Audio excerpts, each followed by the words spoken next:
Cuando uno piensa quién debería manejar las finanzas de un país, las exigencias son altas y son todas al mismo tiempo.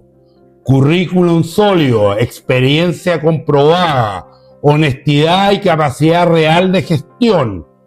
No es mucho pedir, es el mínimo que merece cualquier ciudadano de quien administra sus impuestos.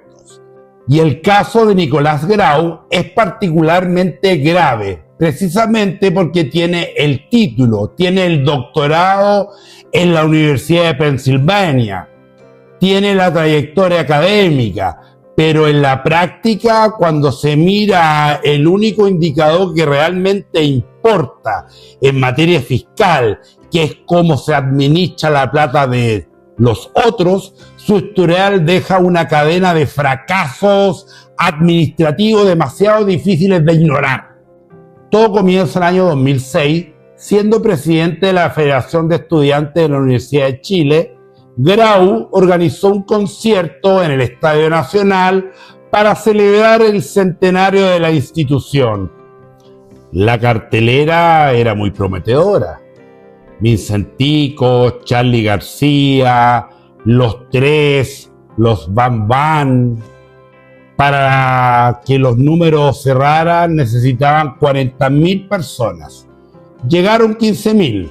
Resultado, 120 millones de pesos perdidos, que a valor actualizado superarían largamente los 200 millones de pesos, cubiertos con fondos públicos de la propia Universidad de Chile.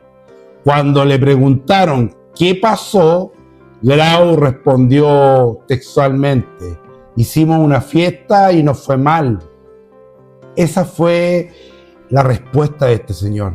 Ese antecedente es uno de los más recordados en la administración de recursos antes de llegar al gobierno. Con ese bagaje, en marzo del año 2022, Gabriel Boric lo nombró ministro de Economía.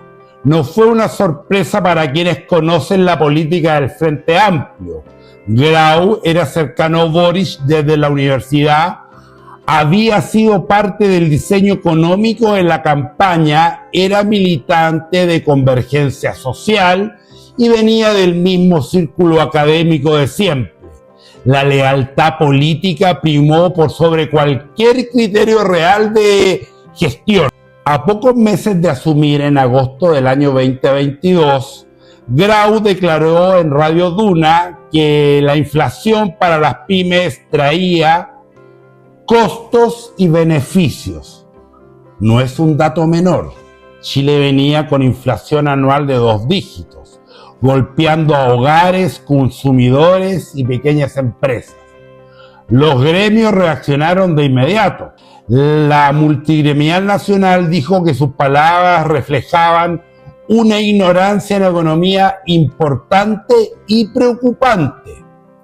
La Asociación de Emprendedores lo emplazó públicamente. Grau tuvo que retractarse ese mismo día. Esa desconexión con la realidad productiva del país marcó buena parte de su gestión en economía. En el año 2023, el PIB tuvo un crecimiento muy bajo, que incluso después de revisiones estadísticas quedó apenas en 0,7%.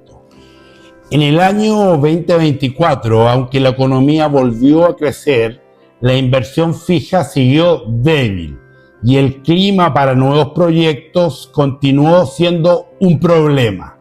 Durante ese periodo, la farmacéutica china Sinovac decidió no construir su planta de vacunas en Quilicura ni su centro de investigación en Antofagasta. Grau afirmó que no se habían discutido incentivos con la empresa.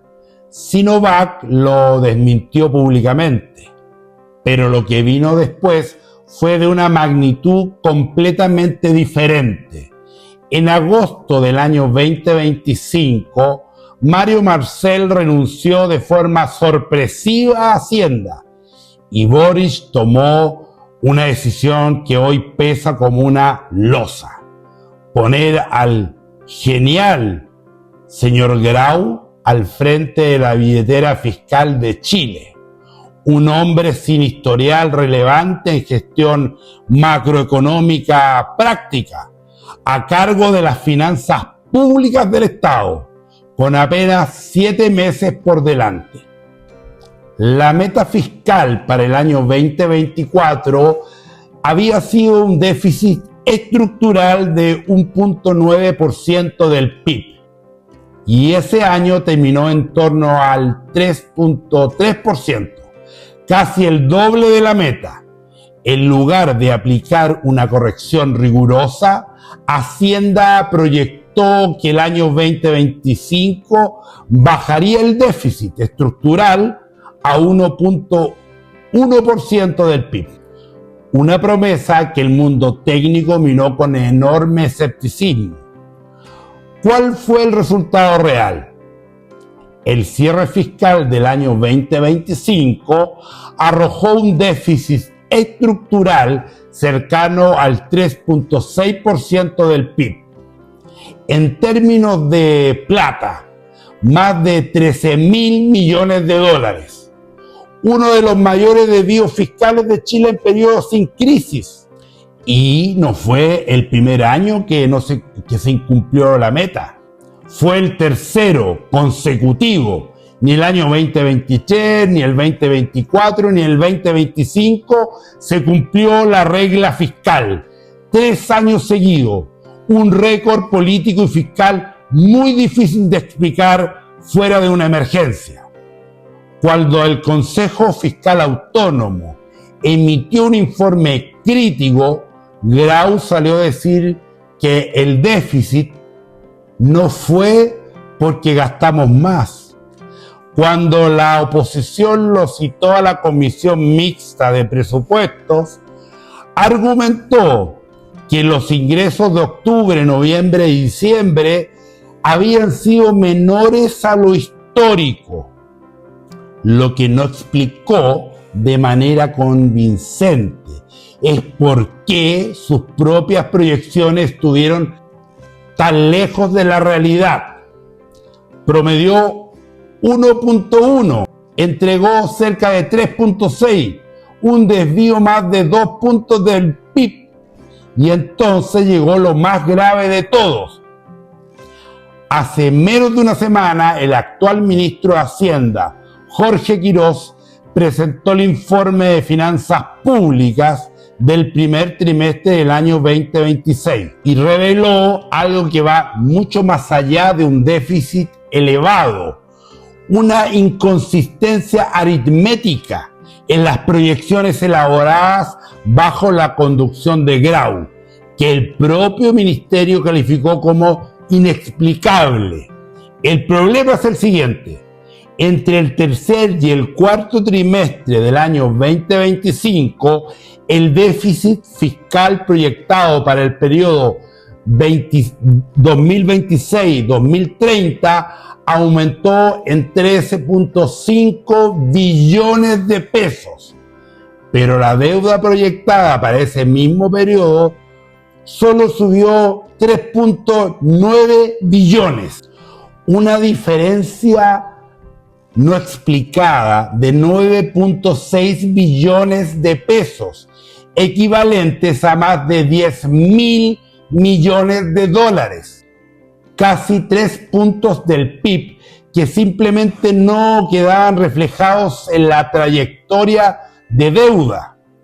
Con esa corrección, la deuda pública superaría el umbral prudente del 45% del PIB en el año 2028, llegando al 46.5% del año 2023.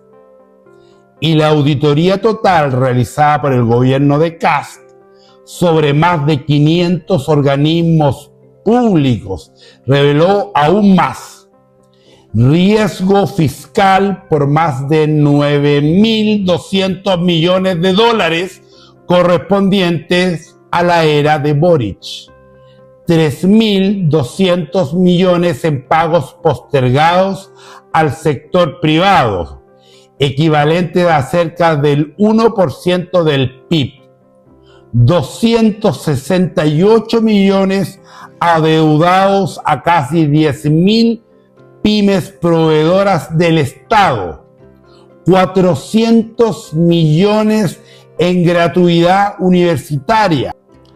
650 millones asociados a la JUNAEP y $1.000 millones a proveedores del sistema de salud. Además, 3.170 millones en trato directo o compra ágil en situaciones donde, según el informe, existían condiciones para licitación pública, con un costo estimado de $760.000 millones. Frente a todo esto, el Partido Republicano y el Partido Nacional Libertario anunciaron formalmente acusaciones constitucionales contra Grau.